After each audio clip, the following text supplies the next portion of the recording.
ഞാനൊരു വീട് കാണിച്ചു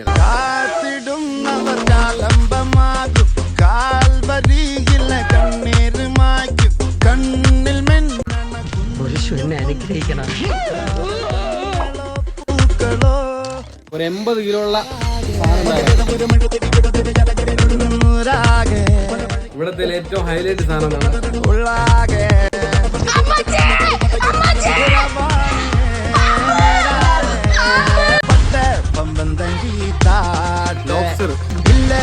ഞങ്ങള് പോട്ടെ